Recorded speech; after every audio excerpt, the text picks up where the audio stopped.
আসসালামু আলাইকুম সুপ্রিয় শিক্ষার্থীরা, আশা করি তোমরা সকলেই ভালো আছো, নিরাপদে আছো। আমরা প্রতিনিয়তই ক্লাস নিয়ে যাচ্ছি।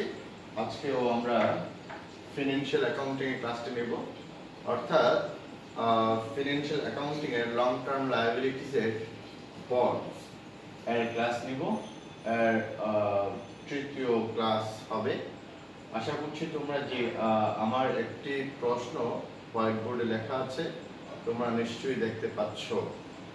প্রিয় শিক্ষার্থীরা, আমরা আজকে যে ম্যাথটি করব সেটা হচ্ছে ইফেক্টিভ ইন্টারেস্ট রেটের উপরে আমরা বলি যে বন্ডস ইস্যুড এট ডিসকাউন্ট। অর্থাৎ এই প্রশ্নে আমাদের নমিনাল ইন্টারেস্ট রেটও দেওয়া আছে এবং ইফেক্টিভ ইন্টারেস্ট রেটও দেওয়া আছে।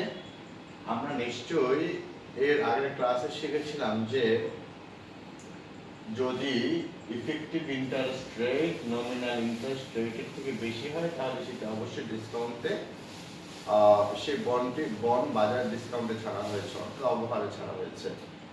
আবার যদি আমরা দেখি যে nominal interest rate effective interest rate থেকে বেশি, অর্থাৎ ইফেক্টিভ ইন্টারেস্ট রেট কম নমিনাল ইন্টারেস্ট রেট থেকে, তখন আমরা সেটা বুঝে নেব the bonds must be issued at premium. ওকে, তাহলে প্রিয় শিক্ষার্থীরা, আশা করছি তোমরা বুঝতে পারছো আমাদের ক্লাসগুলো অ্যাকচুয়ালি ইন্টারেক্টিভ হচ্ছে না, কারণ আমরা যেহেতু এটি ভিডিও ক্লাস অর্থাৎ রেকর্ডিং ক্লাস, সেই কারণেই আমরা এটিকে কোনোভাবেই ইন্টারেকশন হচ্ছে না তোমাদের সাথে। তারপরও আমরা ক্লাস নিচ্ছি, যথারীতি আমরা চেষ্টা করছি যে প্রপারলি ক্লাস নেওয়ার জন্য। আমি বারবার বলছি, যদি তোমাদের কোনো ধরনের প্রশ্ন থাকে অবভিয়াসলি তোমরা কমেন্টে জানাতে পারো অথবা আমাদের গ্রুপগুলোতে জানাতে পারো, অসুবিধা নেই। তখন আমরা চেষ্টা করবো তার সলিউশন দিয়ে দিতে। ওকে প্রিয় শিক্ষার্থীরা, আমি প্রথমে তোমাদের কাছে বলে দিচ্ছি যে আশা করছি তোমরা সবাই খাতা কলম নিয়ে বসেছো। আমরা বলেছি যে ইফেক্টিভ ইন্টারেস্ট রেট এর অঙ্ক যেটি হচ্ছে গিয়ে বন্ডস ইস্যুড এট ডিসকাউন্ট, সেটি আমরা করবো। নিশ্চয়ই তুমি বুঝতে পারছো। যদি আমরা সেটি করি তাহলে আমরা কিভাবে করব। ওকে, তাহলে আমরা নিশ্চয়ই আমরা আগে এই প্রশ্ন দেখে নিই এবং অবশ্যই তোমরা যারাই এই রেকর্ডিং ক্লাসটি দেখবে তারা নিশ্চয়ই খাতা কলম নিয়ে বসবে এবং প্রশ্নটা অবশ্যই খাতায় তুলে ফেলবে। ওকে, তাহলে আমরা এই প্রশ্ন লেখার পরে আমরা অঙ্কটি করব এবং অবশ্যই এই অঙ্কটি যদি আমরা করতে পারি তাহলে এই চ্যাপ্টারের মোস্ট অফ অঙ্ক আমরা করতে পারবো। আমি আশা করছি আমাদের বেসিক সেন্স যেগুলো ছিল আগের যে ক্লাসে আমরা বলেছিলাম, আজকের এই অঙ্কটি করা হলে অবশ্যই আমরা প্রপারলি বুঝতে পারবো যে আমাদের অঙ্কগুলো কিভাবে করতে হবে, জার্নাল কিভাবে দিতে হবে। ওকে, তো প্রিয় শিক্ষার্থীরা, শুরু করা যাক আজকের অঙ্কটি।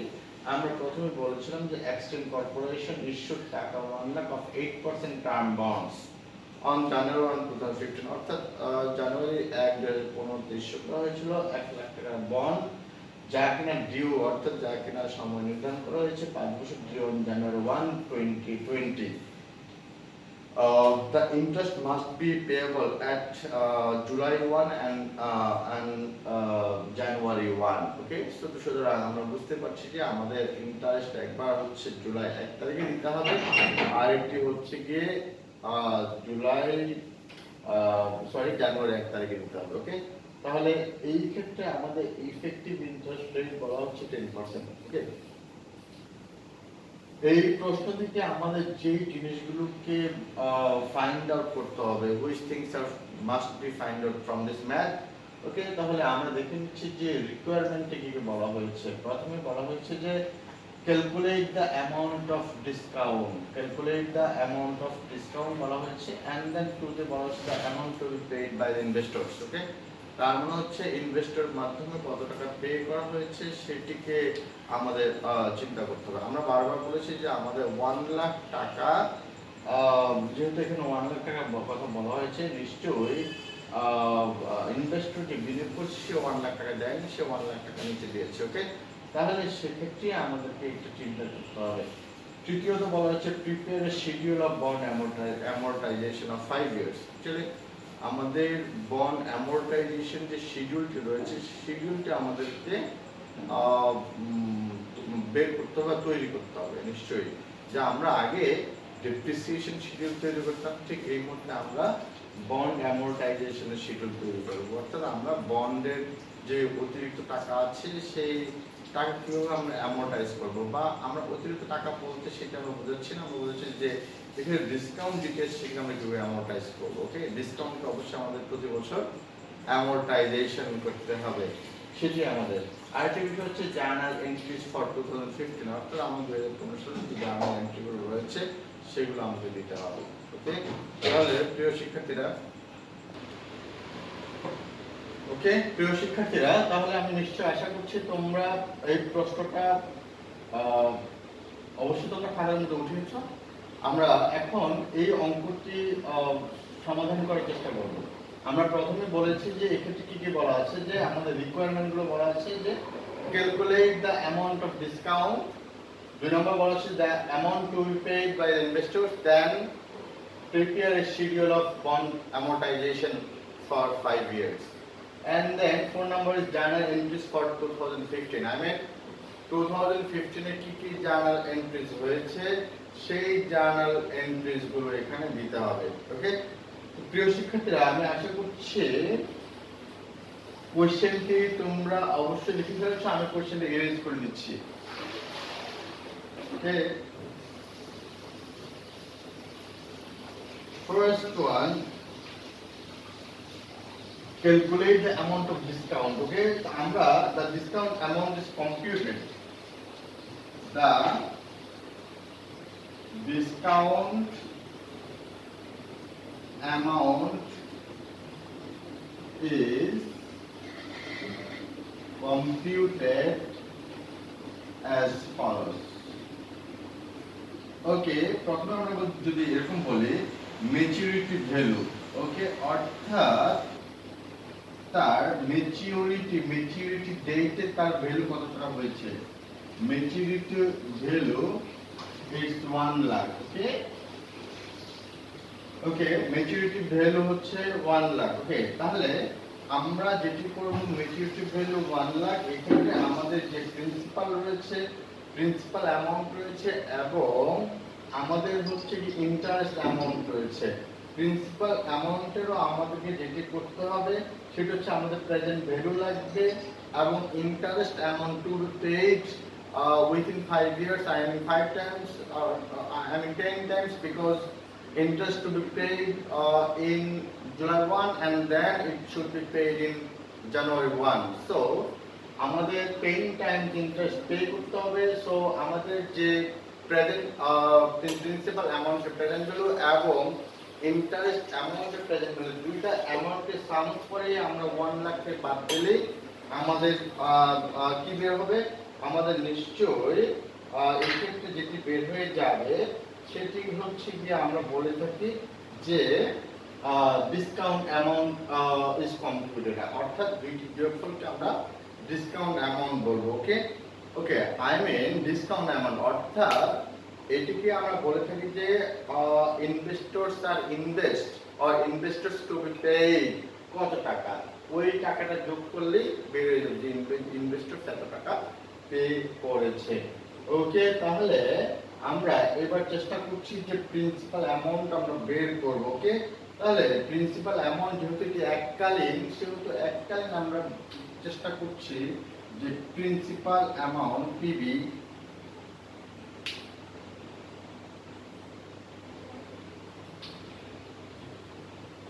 ইকুয়াল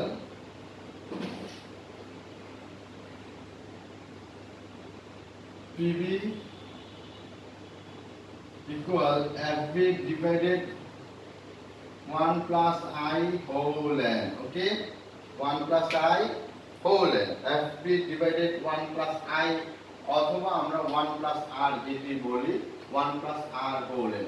তাহলে FB হচ্ছে কি বলা হচ্ছে এখানে 1 লাখ টাকা, FB 1 লাখ টাকা, দেন ডিভাইডেড 1 বাই, আমাদের প্রশ্নে বলা ছিল 1 plus I, ওকে, অর্থাৎ আমরা প্রিন্সিপাল আমরা প্রেজেন্ট ভ্যালু বের করব কি দিয়ে? আমরা ইফেক্টিভ ইন্টারেস্ট রেট দিয়ে।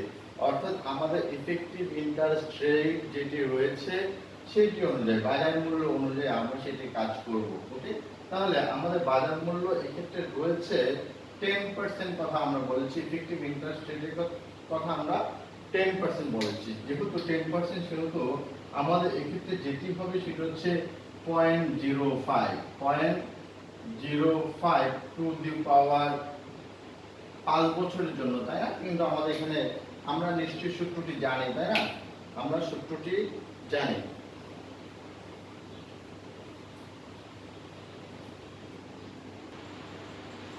সো এটাকে আমরা বললাম 0.05 টু দি পাওয়ার 10। ওকে, তার মানে এটিকে আমরা করলে আমাদের প্রশ্নে যেটি হয় সেটা হচ্ছে গিয়ে ৬১,৩৯১ টাকা বের হবে। ৬১,৩৯১ টাকা বের হবে। ওকে, তাহলে আমরা সাধারণত যেটিকে বললাম এটিকে আমরা এভাবে করতে পারি। ওকে, এগুলোকে আমরা এভাবে চাইলে করতে পারি। তোমরা একটু খেয়াল করে দেখো, আমরা বললাম যে 0.05, তাই না? নিশ্চয়ই আমরা টাইম ভ্যালু অফ মানি করে আসছি, টাইম ভ্যালু অফ মানি করে আসছি। আমরা যদি বলি it is compound semi annually, বা ইট ইজ কম্পাউন্ডেড অ্যানুয়ালি, বা বাই মান্থলি, বা মান্থলি, বা আমরা এটাকে প্রতিনিয়ত বলে আর কি। তো সেক্ষেত্রে নিশ্চয়ই আমরা সূত্রটি জানি। সূত্রটা হচ্ছে এরকম হওয়ার কথা, FB divided 1 plus R divided M to the power mn। ওকে, তার মানে হচ্ছে m দিয়ে আমরা বুঝি হচ্ছে যে একটি বছরে কয়বার কম্পাউন্ড হচ্ছে, and then n হচ্ছে টাইম অফ ইয়ার্স, অর্থাৎ বছর বা সময় বলে। r তে আমরা রেট অফ ইন্টারেস্ট বলি, m তে আমরা বলেছি যে কম্পাউন্ডেড ইন ইয়ার, অর্থাৎ কত বছর বছরে কতবার চক্রবৃদ্ধি হয়, কতবার এদিকে ঘুরে, সেটিকে আমরা বলেছি m। ওকে, তাহলে আমরা নিশ্চয়ই সূত্র বুঝেছি FB divided 1 plus R whole n। r কে আমরা n দিয়ে ভাগ করব এবং m কে n এর সাথে গুণ করব। তাহলে সেক্ষেত্রে আমরা বলেছি 10% কে m দিয়ে অর্থাৎ 2 দিয়ে ভাগ করলে 0.05 এবং 5 কে 2 দিয়ে গুণ করলে 5 দুগুণে 10। ওই হিসেবে 1 লাখ কে 1 প্লাস 0.05 করে 10 দিয়ে ভাগ করলে 19391 টাকা আসবে। ওকে, তাহলে নিশ্চয়ই আমরা present value of principal amount এটি বের করতে পেরেছি।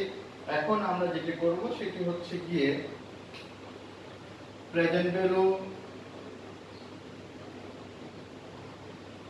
of interest। ওকে,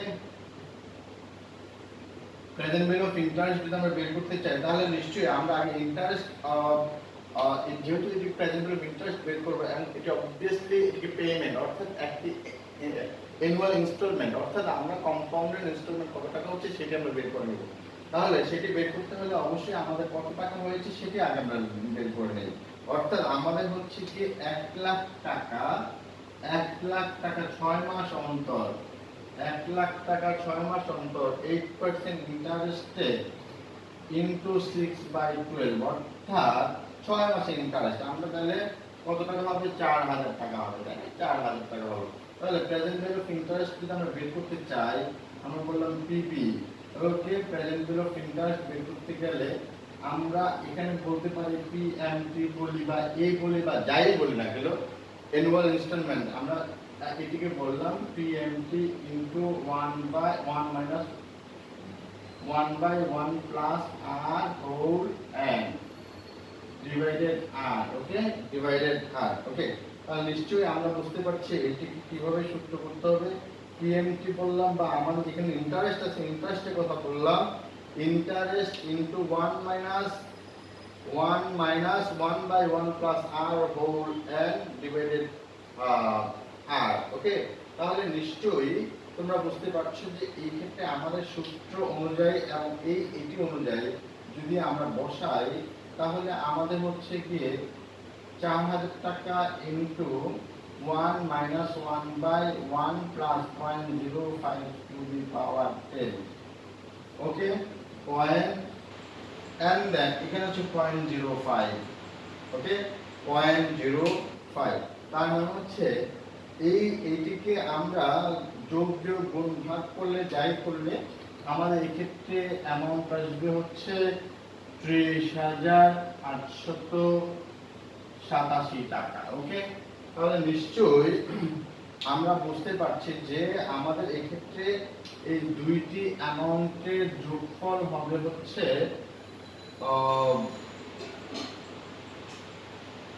92,278 টাকা। এইটিকে বিয়োগ করলে হবে 7,722 টাকা। অর্থাৎ discount amount, it is discount amount payable. Okay, তার মানে ডিসকাউন্ট অন বন্ডস পেয়েবল, অর্থাৎ আমরা বন্ডস পেয়েবলে কত টাকা ডিসকাউন্ট দিয়েছি? 7,722 টাকা। ওকে, 7,722 টাকা। এটিকে চাইলে আমরা অন্যভাবে করতে পারি, নিশ্চয়ই আমরা সারণীর মাধ্যমে করতে পারি। তোমরা নিশ্চয়ই সারণীও করেছো, তাই না? সারণী তোমরা দেখতে পারবে, দেখলেই বুঝতে পারবে যে আমাদের প্রেজেন্ট ভ্যালু সারণী রয়েছে এবং ফিউচার ভ্যালু সারণী রয়েছে। অর্থাৎ সারণী থেকে আমরা মানটি নিয়ে শুধু আমরা গুণ করে দিব যে আমাদের কত টাকা হয়েছে। বেসিক্যালি আমাদের এইটা চিন্তা করতে হবে যে আমাদের প্রেজেন্ট ভ্যালুর ক্ষেত্রে আমরা চিন্তা করব যে আমার ভবিষ্যতে 1 টাকা বর্তমান কত টাকার সমান। এটা হচ্ছে প্রেজেন্ট ভ্যালুর ক্ষেত্রে। আর ফিউচার ভ্যালুর ক্ষেত্রে হচ্ছে গিয়ে আমরা চিন্তা করব বর্তমান 1 টাকা ভবিষ্যতে কত বছর পরে ওই টাকাটা সমান। ওকে, তাহলে আমরা বারবার বলছি যে এটিকে এইভাবে চিন্তা করতে হবে যে আমরা ফিউচার ভ্যালুর ক্ষেত্রে চিন্তা করেছি বর্তমান 1 টাকা ভবিষ্যতে কত টাকার সমান, এবং আমরা আবারও বলছি যে তাহলে প্রেজেন্ট ভ্যালুর ক্ষেত্রে আমরা চিন্তা করছি যে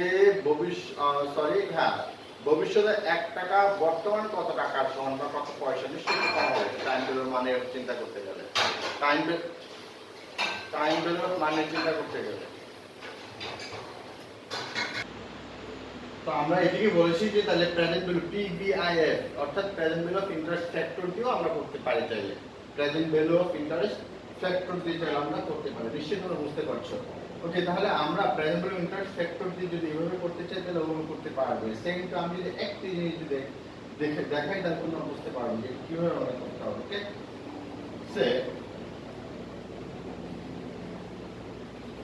আমরা 1 টাকার কথা বলেছি, তার মানে হচ্ছে আমরা বললাম যে 1/1 প্লাস R4N। ওকে, তাহলে এক্ষেত্রে 1/1 প্লাস R.05 টু দি পাওয়ার 10। ওকে, তাহলে এটিকে যদি আমরা এভাবে করতে চাই তাহলে কিভাবে করা যায়?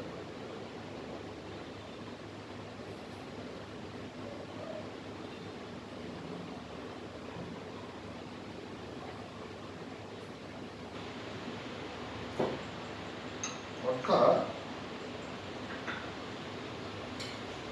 1/1.05 টু দি পাওয়ার 10। ওকে, তার মানে 0.6139। তার মানে হচ্ছে এটিকে হবে 0.6139। অর্থাৎ তুমি যখন সারণী দেখবে, অর্থাৎ তুমি যখন সারণী দিয়ে অঙ্ক করবে, সারণী দেখলে তুমি দেখবে যে পঞ্চম বছরে, অর্থাৎ পঞ্চম বছরে 10% রেট পঞ্চম বছরে আমাদের 1 টাকা হচ্ছে পঞ্চম বছর হবে যখন আমাদের প্রথম বছর 0.6139 পয়সা হবে। ওকে, 0.6139 পয়সা হবে। তার মানে বিষয়টা তোমরা নিশ্চয়ই বুঝতে পেরেছো। তাহলে প্রিন্সিপাল অ্যামাউন্ট যদি আমরা এভাবে বের করতে চাই তাহলে 1 লাখ টাকা ইনটু 0.6139। ওকে, তাহলে 1 লাখ টাকা 0.6139 হলে আমরা নিশ্চয়ই দেখি করলে কিভাবে হবে 0.6139। ওকে, তাহলে 61,390 হয়ে গেল। ওকে, 61,390 হয়ে গেল। নিশ্চয়ই তোমরা বুঝতে পারছো। আরেকটি বিষয় আমরা যেটি বলেছি 1 টাকা সেম টু আমরা যখন ইন্টারেস্ট পে করি তখন ইন্টারেস্ট পেটি হচ্ছে কি ইনস্টলমেন্ট বেসিস হয়ে যায়। সুতরাং আমরা ইনস্টলমেন্ট বেসিস সূত্রটি ইউজ করলে এবং আমরা সারণী ব্যবহার করে আমরা চাইলে বের করতে পারি। আমার কাছে মনে হয় তোমরা সারণী ব্যবহার করতে পারো চাইলে, অথবা তোমরা সারণী চাইলে তোমরা এইভাবে সুন্দর করে বুদ্ধিমত্তা দিয়ে ফ্লো দিয়ে ইউজ করে তোমরা চাইলে বের করে ফেলতে পারবে। আমি আশা করছি সেটি তোমরা করবে। ওকে, তাহলে নিশ্চয়ই তোমরা এই অঙ্কটি বুঝতে পেরেছো।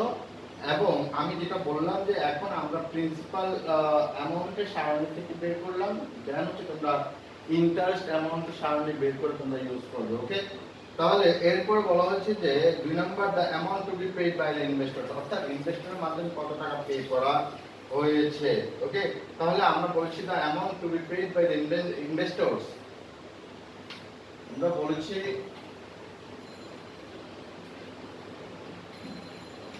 দ্য অ্যামাউন্ট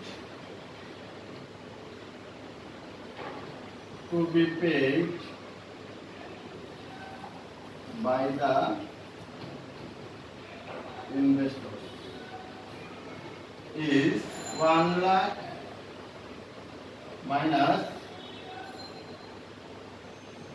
92,278 টাকা, sorry, paid by the investor, অর্থাৎ আমরা 7,722 টাকা অর্থাৎ ডিসকাউন্টটা বাদ দিব, তার মানে 92,278 টাকা হয়ে যাবে হচ্ছে পেইড বাই দ্য ইনভেস্টর। ওকে, নিশ্চয়ই আমরা বুঝতে পারছি পেইড বাই দ্য ইনভেস্টর। এখন আমরা যেটি করব সেটা হচ্ছে কি আমাদের যে আমরা বলেছিলাম যে তৃতীয় নাম্বার যে শিডিউল অফ বন্ড ডিসকাউন্ট। ওকে, কারণ আমরা শিডিউল অফ বন্ড ডিসকাউন্ট বের করব। যদি আমরা শিডিউল অফ বন্ড ডিসকাউন্ট অ্যামortization,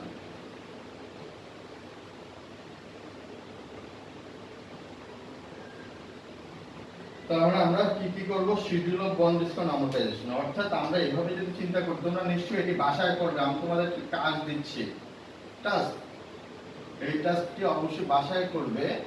আমরা প্রথমে বললাম যে ইয়ার বললাম, এখানে ডেট বললাম, ডেট ক্যাশ পেইড, অর্থাৎ শুরুতে কত টাকা পে করা হয়েছে, ইন্টারেস্ট এক্সপেন্স,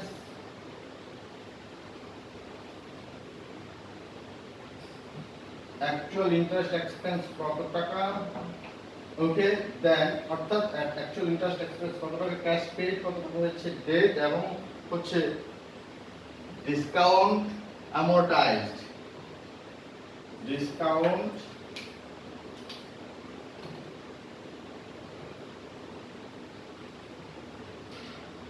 অ্যামortized। ওকে, দেন হচ্ছে কি আমরা বলবো carrying amount of bonds. Okay, carrying amount of bonds. Okay, তাহলে এক্ষেত্রে আমরা একটু দেখে নেই যে আমাদের শুরুতেই কত হয়েছে, আমাদের 1/1/15, অর্থাৎ ইনভেস্টর পে করেছে, অর্থাৎ আমরা কত টাকাতে ক্যারি শুরু করব এই ডিসকাউন্ট অ্যামortization, 92,278 টাকা। ওকে, 92,278 টাকা। ওকে, তাহলে এক্ষেত্রে আমরা 92,278 টাকা দিয়ে শুরু করলাম।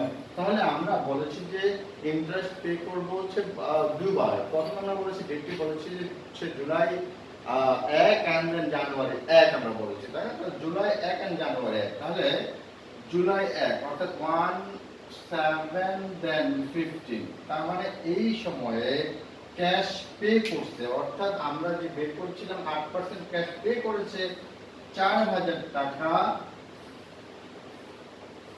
ইন্টারেস্ট এক্সপেন্স হচ্ছে আমার কত টাকা, ইন্টারেস্ট এক্সপেন্স হচ্ছে আমার 92,208 টাকার উপরে ইফেক্টিভ ইন্টারেস্ট রেটে আমরা ধরবো। ওকে, ইফেক্টিভ ইন্টারেস্ট রেটে ধরবো। অ্যাকচুয়ালি দেখো তো, তাহলে 92,278 টাকা ইনটু ইফেক্টিভ ইন্টারেস্ট রেটে আমরা ধরলে অর্ধেকটা অ্যামাউন্ট ধরবো, অর্থাৎ 4,614 টাকা আসবে, 4,614 টাকা আসবে। ওকে, তাহলে ডিসকাউন্ট অ্যামortized হচ্ছে আমাদের এই দুটার তফাৎ কত হবে, এই দুইটার তফাৎ হচ্ছে 614 টাকা। ওকে, তার মানে এটা হচ্ছে 614 টাকা, এটা থেকে এইটা বিয়োগ করলে 614 টাকা আসবে। এবং আমরা যেহেতু কি বলা যাচ্ছে ডিসকাউন্ট অ্যামortize করছি, তার মানে এইটির সাথে এটি যোগ হয়ে যাবে, তার মানে হচ্ছে 92,278 সাথে 614 যোগ করলে কত হবে। ওকে, 92,278 যোগ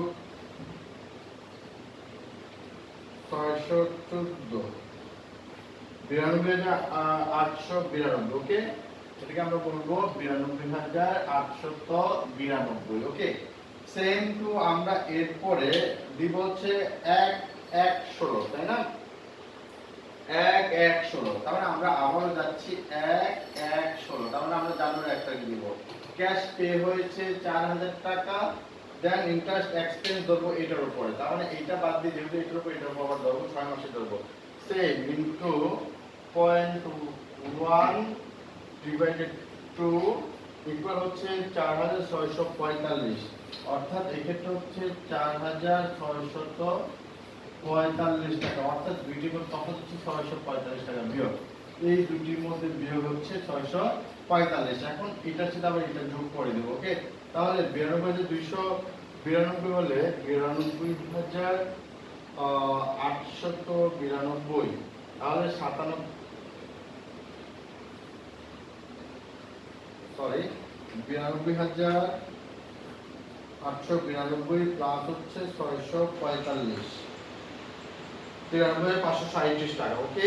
তাহলে কত টাকা হবে? 93,537 টাকা, ওকে। তাহলে নিশ্চয়ই আমরা বুঝতে পারছি। এরপরে আমরা কাজটি করব হচ্ছে গিয়ে আমরা করব 1,7,16, ওকে। 1,7,16, 1,7,16 তে কি হবে? 1,7,16 তে আমরা আবার টাকা ক্যাশ পে করেছি 4,000 টাকা, দেন আমরা আবার এই 93,537 টাকার উপর আমরা 10% 6 মাসের বের করব, ওকে। তাহলে সেক্ষেত্রে আসছে 4,677 টাকা, তাই না? 4,677 টাকা, ওকে। তাহলে 4,677 টাকা হলে দুইটার মধ্যে বিয়োগ হচ্ছে কত টাকা? নিশ্চয়ই তোমরা বুঝতে পারছো, 677 টাকা, ওকে। তার মানে 677 টাকা আমরা যোগ করব কোনটার সাথে? 93,537 টাকা, ওকে। তাহলে 94,214 টাকা, 94,214 টাকা, 94,214 টাকা, ওকে। তাহলে নিশ্চয়ই আমরা এই শিডিউলটি ঠিক এভাবে তৈরি করে যাব, ওকে। তাহলে আমি কি বলেছি? আমাদের ক্যাশ পেইড হচ্ছে 4,000 টাকা, আমাদের ইন্টারেস্ট এক্সপেন্স হচ্ছে 4,614 টাকা, অর্থাৎ এইটির উপর 10% ধরা হয়েছে 4,614 টাকা, এবং এই দুইটার মধ্যে তফাৎ 614 টাকা, এটার সাথে এইটা যোগ করলে আমাদের ক্যারিং অ্যামাউন্ট পাওয়া যাচ্ছে, অর্থাৎ পরবর্তী পাওয়া যাচ্ছে। অর্থাৎ আমরা এটিকে 6 মাস অন্তর অন্তর করলে নিশ্চয়ই আমরা 10 টাইমস, নিশ্চয়ই আমরা প্রেজেন্টের ভিডিও 10 টাইমস দেখিয়েছি, এক্ষেত্রে 10 টাইমস করলে শেষাংশে আমার 1 লাখ টাকা বের হয়ে যাবে, অর্থাৎ আমার এই অঙ্কের শেষে 1 লক্ষ টাকা বের হবে, কারণ হচ্ছে আমার এইটির লাস্ট ক্যারিং অ্যামাউন্ট হবে হচ্ছে 1 লাখ টাকা, ওকে। বুঝাতে পেরেছি? নিশ্চয়ই তোমরা বুঝতে পেরেছো। শেষাংশে আমার এইগুলো যোগ করে এইভাবে শেষাংশে আমার হবে 1 লাখ টাকা, ওকে, 1 লক্ষ টাকা হয়ে যাবে, ওকে। তাহলে নিশ্চয়ই তোমরা এই বিষয়টিকে বুঝতে পেরেছো যে কিভাবে আমরা একটি অ্যামোর্টাইজ শিডিউল তৈরি করব, ওকে। প্রিয় শিক্ষার্থীরা, তাহলে এই ক্ষেত্রে আমরা একটু জার্নাল করব, যেহেতু আমাদের পরবর্তী রিকোয়ারমেন্ট ছিল জার্নাল এন্ট্রি করা। তাহলে জার্নাল এন্ট্রি করতে চাইলে আমরা জার্নাল এন্ট্রি কিভাবে করব? নিশ্চয়ই আমরা আগেও জার্নাল এন্ট্রি দেখিয়েছিলাম যে আমাদের কিভাবে জার্নাল এন্ট্রি করতে হবে, ওকে, তাই না? তাহলে নিশ্চয়ই আমরা জার্নাল এন্ট্রি করি। প্রথমে আমরা বলেছি যে এই জার্নাল এন্ট্রি দিতে গেলে আমরা যেহেতু আগে টাকাগুলোর ব্যাপারগুলো জানি, তাহলে আমরা নিশ্চয়ই কি বলবো? প্রথমে বলবো ক্যাশ ডেবিট, ওকে, দেন হচ্ছে গিয়ে discount on bonds payable,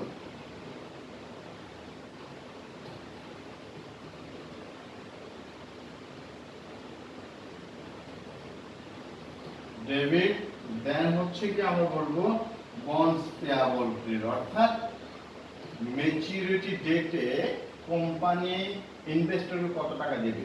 bonds payable হচ্ছে কি total bonds payable credit, total সে পে করবে 1 লক্ষ টাকা, ডিসকাউন্ট অন বন্ডস পেয়াবল হচ্ছে 7,722 টাকা, এন্ড দেন ক্যাশ সে পাবে হচ্ছে, প্রতিষ্ঠান পাবে হচ্ছে 92,278 টাকা, ওকে।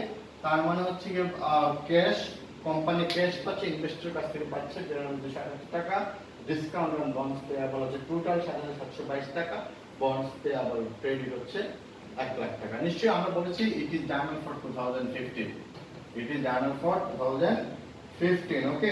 দেন হচ্ছে গিয়ে আমরা এদিকে জানুয়ারি দিলাম হচ্ছে ইনভেস্টমেন্টের সময়, অর্থাৎ জানুয়ারি 1 এখন হচ্ছে গিয়ে এটি জুলাই 1 2015 আমরা জানা দিব, ইন্টারেস্ট এক্সপেন্স জানা দিব।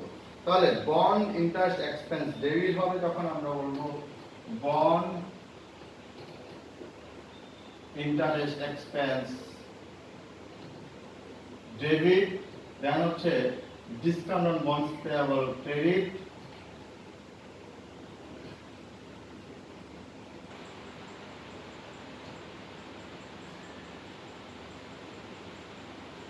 ক্রেডিট, দেন হচ্ছে কি আমরা বলবো ক্যাশ ক্রেডিট, কত টাকা ক্যাশ পে করছি। নিশ্চয়ই আমরা এর আগে যেই অ্যামortization ছিল, ডিসকাউন্ট অ্যামortization শিডিউলটা দেখেছি, সেটি ফলো করলে আমাদের সব কিছু মাথায় চলে আসবে।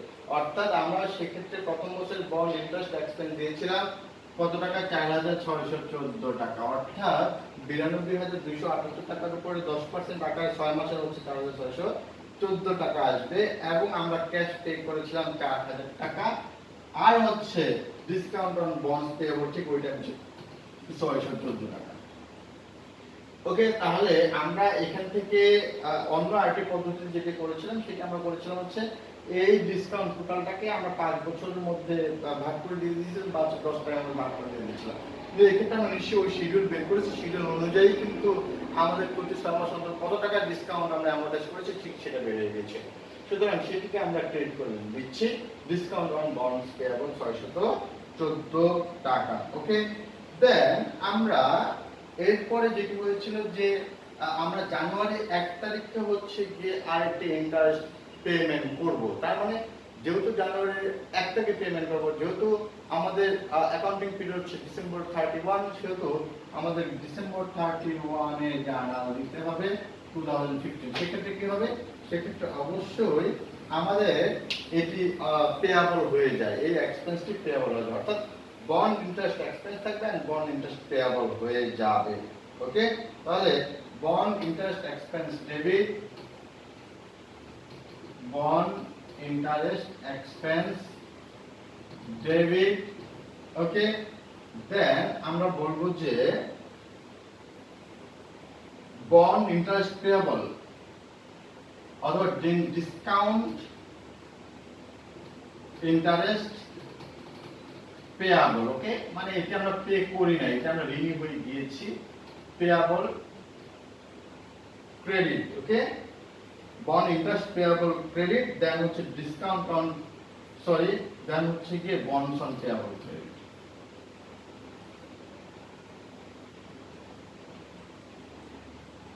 Bonds interest payable. ওকে, তার মানে ক্রেডিট, তার মানে হচ্ছে আমরা সেকেন্ড টার্মে তো দেখেছি যে আমাদের টোটাল হচ্ছে বন্ড ইন্টারেস্ট এক্সপেন্স 4645 টাকা ছিল, তাই না? 4645 টাকা ছিল, আর হচ্ছে বন্ড ইন্টারেস্ট পেয়াবল হচ্ছে গিয়ে 4000 টাকা,